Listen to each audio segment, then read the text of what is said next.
Hello, and welcome to this introductory presentation of a course on the history of Europe during the 19th century and more in general on the study of history. Now, I realize that the title of the course may appear pretentious.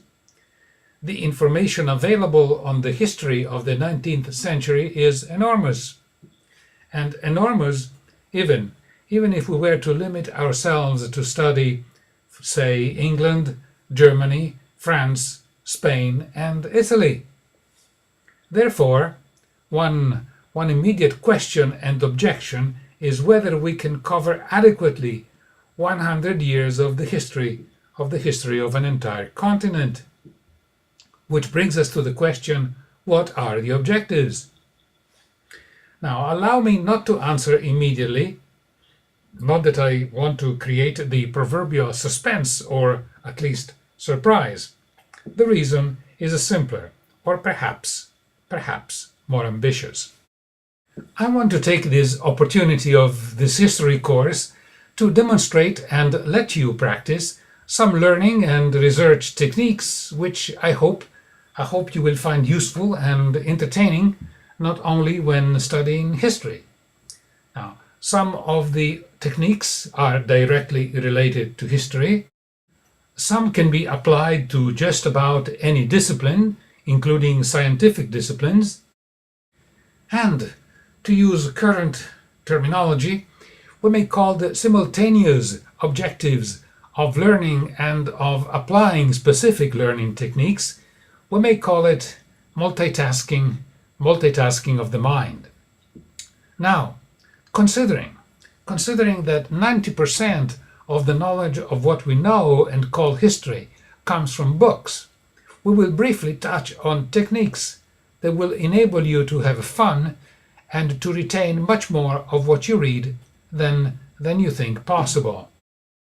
The French writer Jules Renard, who lived between the 19th and the 20th century, wrote in his journal, "It is enough to throw you into despair, to read everything and remember nothing, because you do remember nothing. You may strain as much as you would like, everything escapes. Here and there a few tatters remain, fragile as those puffs of smoke left over after the train has passed." We will explore some methods that, if adopted, as I said, could become invaluable throughout your life, whatever your profession may be, and whatever you may decide to specialize in or just to learn for fun. You may have noticed that I have used the word fun in what I have just said, a fun method of reading, or, if you like, learning for fun. I realize that this may sound rhetorical. Perhaps you already enjoy reading, and maybe what I say here just reflects my personal experience. But there is more than one mode of enjoying reading, and once you, familiarly speaking, catch the bug of organized reading, you will find it, if you have not found it already, one of the most rewarding and endless sources of entertainment. I know a publisher in Italy by the name of Felice Scipioni. He asked me recently to write a short psychological history of America, which I did and which he should publish in the near future.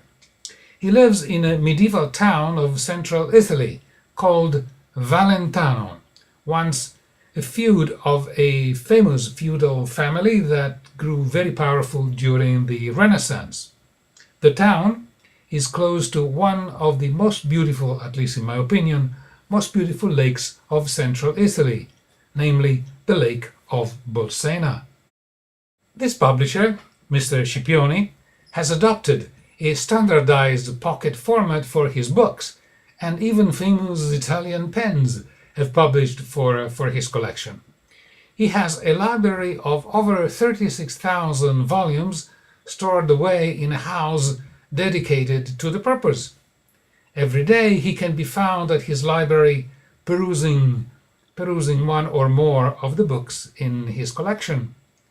The website of his publishing house is called Leggendo Godendo, that we could approximately translate reading and having fun doing it.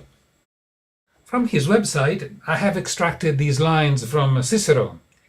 If you have an orchard and a library, you do not need anything else, which, to some of you, may be somewhat reductive, but it expresses the idea.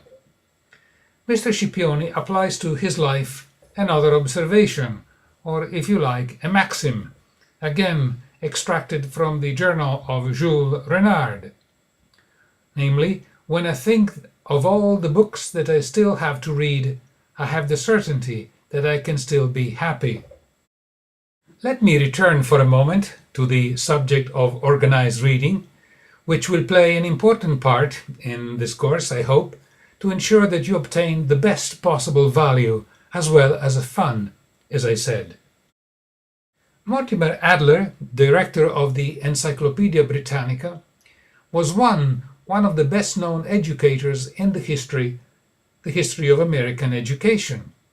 Several decades ago, he wrote, in cooperation with Charles Van Doren, professor of literature at Columbia University, he wrote a book called How to Read a Book. The book was a bestseller, and it is still popular today. And in a way, the principles described in the book should be even more applicable today, for it is true that electronic publishing has dramatically facilitated the acquisition of written text in books at the clicking of a button, but electronic publishing has little or nothing to do with organized reading. The fact that we can read a text on a screen does not preempt the need for that reading to be organized. Not long after my graduation, I met with Dr. Adler and with Professor Van Doren and showed them a simple system and a device I designed to put into practice the ideas that they described so successfully in their book, How to Read a Book, as I said. I called the system MEMEX as an acronym for Memory Exerciser, because the system helps organize your memory as well as your reading, so that you do not have to experience the feeling of despair expressed by Jules Renard, as I said before, despair or at least complaint when realizing how little we can remember of what we read. And this is what they wrote on the system that we will try to apply in our course. The best ideas are always simple. MEMEX is both very simple and it is a wonderful idea. By promoting active reading, the only way to read really well, it promises to help thousands of people to read better and have more fun doing it. I strongly recommend MEMEX to anyone who reads for study, for business or profession, or just for pleasure. But we will not only explore and apply reading techniques.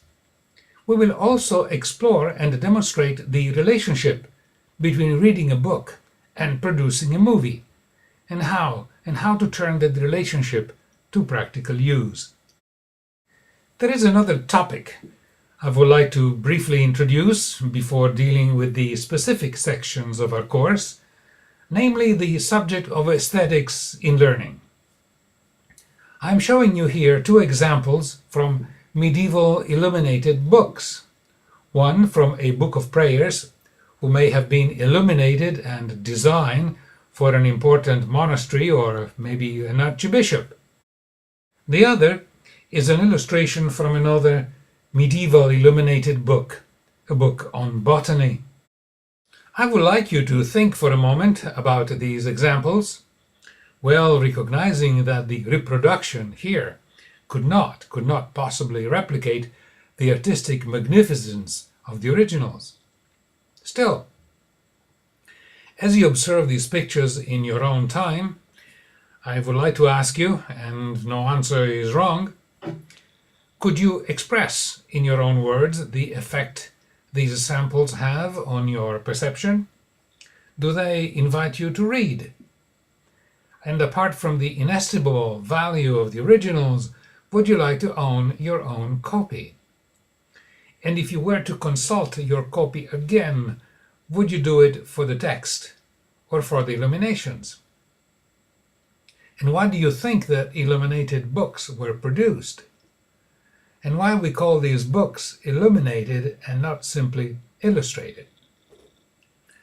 I just invite you to think of these questions in your own time, as we will have multiple occasions to put the principle into practice during the course. And not to worry, you will not be required to become a medieval book illustrator. Today's technology offers us the means to achieve a comparable objective with dramatically less effort. A sense of beauty, especially when applying the principles of organized reading, enhances the formation of the habit of organized reading. That is, it prompts naturally to associate organized reading with aesthetics, with something beautiful that you can practice and keep, just like an illuminated book or a landscape or such a beautiful creature as, for example, the tiger that I selected here. These images invite your eye to linger on them and perhaps give vent to your imagination in an unforeseen creative directions of some sort. And from a movie played in the mind, and you may remember that I referred earlier on to the relationship between reading and producing a movie, and from a movie played in the mind, as I said, construct, imagine and build your own reality starting from these images. In fact, technology offers us an opportunity to transform the key activity involved in learning history, which we could say are reading, writing and research, into the production of individual, customized things of beauty. And for what purpose, you may ask? Because beauty invites beholding. The same reasons that prompt us to return to admire things which are beautiful will prompt us to return to our creations, created in the instance of this course from the studying of a particular time in history. Returning implies repeating, but repeating not with annoyance, but with pleasure. A Shakespearean quote that perfectly embodies the principles of best education is, "No profit grows where is no pleasure taken." It is from The Taming of the Shrew. And it is my aim to never deviate from this principle, and whenever during the course you feel that, for whatever reason, you do not experience the interest which, in the circumstances, is an ally of the pleasure of learning, if you feel your interest sagging, I will ask you not to be bashful and to let me know, so that, so to speak, I can act on the rudder and metaphorically adjust the course of the course, of course. And to end the subtopic of aesthetics in learning, I will invite you to consider this obvious example, however trivial it may be. Medieval illuminated calligraphy is a thing of beauty in itself, and so are the illustrations, which, for this purpose, I have separated, as you can see on the left top corner. But consider them together, and we can quickly agree that the painted herbs enhance the calligraphy, and that the calligraphy enhances the paintings. We will apply the basic principle of aesthetics in our course in a way you may not expect, but that, again, I hope you will find useful and rewarding when you will continue to apply it in other disciplines. Let us then return to the main theme of our introduction. Why should we study history? I have chosen a few out of possible answers. Is it to acquire a better perspective on today's affairs? Or perhaps a well-written history reads like a novel? Or maybe to improve the mastery of language? Or to improve writing skills? or maybe out of general interest, or perhaps you are not sure. If so, it does not matter. During the course, everyone may choose or be drawn to various aspects of the subject. That, I think and hope, will be a sufficient reason to explain or justify why the study of history is a worthwhile enterprise, is a worthwhile endeavor. Even without being or becoming a professional historian, history has its uses, some of which we will review and discuss in the course. There are things to be learned from history, but they are not simple general formulae. We can think of two different functions. One, to seek for small and humble generalizations that may form the beginning of a science of history, and maybe by studying the life of individuals to combine the merits of drama or of comedy with the merit of truth. There are different types of history and different ways of writing it. Let's see example of two different types.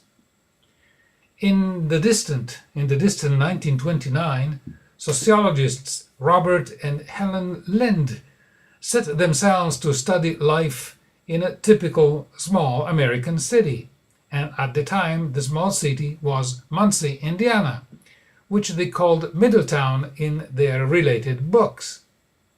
Today, or at least until recently, they might perhaps have chosen Peoria in Illinois, where American corporations tested, or maybe still test, the marketability of some of their new products. And to quote from Lynn's book, the city will be called Middletown, a community as small as 30,000, in which the field staff was enabled to concentrate on cultural change, on the interplay of a relatively constant American stock and its changing environment. The Linds were interested in an idealized conceptual American type, and for this reason they concealed the identity of the city, referring to it as Middletown. And probably, unbeknown to most, we owe to them the notion of the somewhat mythical average American, to which many make reference when they wish to voice their opinion about one subject or another. In other words, theirs was an attempt at viewing man from a detached point of view, as much as an astronomer looks at stars. In contrast, for example, the parallel lives of Plutarch, the famous parallel lives, appeal to the imagination and give us the kind of knowledge of men that, for example, a good horseman has of horses. It is a language impossible to translate into the language of science, but still useful in practical affairs. And there are different ways of writing history. Take Herodotus, for example, who is considered the father of history. He is known for his interest in what today we would call gossip, and he is full of amusing stories. Almost at the beginning of his history, he tells us of the misadventures of King Caudalis, of his queen, and of his prime minister, who was called Gyges. King Caudalis was a vain person, and in the instance he regretted that no one but himself knew fully the beauty of his queen, for which he wished to be envied. So he hid his prime minister Gyges behind the curtain, where he went to see the queen going naked to the bath. But she saw his feet sticking out of the curtain and complained that he had caused her to suffer mortal indignity. And then she said to him, "Only two courses are open to you to expiate your offense," she said. "Either you must be condemned to death, or you must kill the king and marry me." And of course, Gyges had no difficulty in making his choice, and he became the founder of the dynasty that ended with King Croesus. And if the name Croesus sounds familiar, it is because he was able to convert into gold whatever he touched. And this is also why a rich man was referred to as rich as Croesus when the study of the classics was more popular than now. Plutarch, on the other hand, in comparing characters, behaves much as a judge, determining who is the winner in the context of relative worth. And since the Renaissance, he has been the most influential of ancient historians, affecting such diverse characters as Rousseau, in Jean-Jacques Rousseau in his doctrines, and Alexander Hamilton in his ambitions. And who can claim that the influence was not effective? After all, Hamilton beams to us every time we pull out a $10 bill out of our wallet. Perhaps the greatest pleasure that can be obtained from history occurs after we know some period pretty well. At that point, each new fact, a character, book, or a novel fits into its place just like a piece in a jigsaw puzzle. And besides, without a knowledge of some personal, maybe even intimate details of a prominent man, it is impossible to judge whether he was really a great man as he appeared to be or not. Quite apart, actually, over and above the well-known saying that no man is a hero to his valet. And irrespective whether we may like them or not, some great men become greater the more they are studied, as for example I think the case with Lincoln. Others, when studied at close quarter, appear somewhat ridiculous, and one good example is Napoleon I. Napoleon's first wife was Josephine de Beauharnais, and maybe it was not his fault, but on the night of his wedding to Josephine, her pug dog bit him in the calf as he was getting into bed.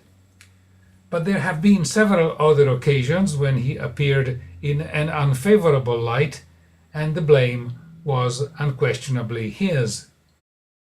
And during one of his many quarrels with his famous minister Talleyrand, Napoleon insulted him in front of several important people by telling him that he was a cripple and that he had an unfaithful wife. And after Napoleon left, Talleyrand shrugged his shoulders and told the bystanders, "What a pity that such a great man should have such bad manners." After divorcing Josephine, Napoleon married Marie-Louise of Austria by proxy, and he traveled to the frontiers of France to meet with her. It was a spectacular ceremonial was arranged, including a state banquet at which all the great men and grand ladies in Napoleon's circle were invited. The dinner hour came, it passed, and still the emperor and empress did not show up. The court chamberlain was in despair, and at last, by discreet inquiries, he discovered that Napoleon could not wait till the dinner was over to enjoy the favors of Marie-Louise, the favors of a daughter of an emperor, the Emperor of Austria. Or take the case of the two great prime ministers of Queen Victoria in the 19th century in England. They were the antithesis of one another, and, as it can be expected, they did not like each other very much. Gladstone was austere and serious. Disraeli was what the French would call a bon vivant, a convivial flatterer, especially towards Queen Victoria. And at one point, Gladstone said to Disraeli, "You will die either on the gallows or of venereal disease." And Disraeli replied, "That, I should think, will depend on whether I will embrace your principles or your mistress." Two more points about the relationship of facts to history. Italian playwright and novelist Luigi Pirandello has one of his characters say in a play that a fact is like a sack. It won't stand up till you put something in it. And it is a line of thought that then led the philosopher Nietzsche, who had so much influence in the 20th century's political thought and ideology, led Nietzsche to say that there are no facts, but only interpretations. We may think that Nietzsche is exaggerating, but this is due only to the inherent limitations of language. We have only one key word to express the concept of something that happens, the concept of a fact. But the truth embodied in the sayings of Pirandello and of Nietzsche brings us to perhaps the most important conclusion of this introduction, as expressed by the Italian historian and philosopher Benedetto Croce, namely, all history is contemporary history, meaning that history consists essentially in seeing the past through the eyes of the present and in the light of its problems, and that the main work of a historian is not to record but to evaluate, for if he does not evaluate, how can he know what is worth recording? Which explains why there are, and there will continue to be many and multiple histories written about the same men, the same women, and the same historical times. And who knows, maybe some of you will be one of those writers. And here are the main topics that will be covered in the course: the religion of liberty, opposite religious faiths, the Congress of Vienna, the resistance and opposition to absolutism between 1815 and 1830, the liberal movements, and the first contrasts with the social derivation of democracy, covering the period from 1830 to 1847, liberal national revolutions, social democratic revolutions and reactions from 1848 to 1851, then the next round of revolutions and the general liberal national European order and structure, the liberal era between 1871 to covering the period 1871-1914, and finally international politics and what led to World War I.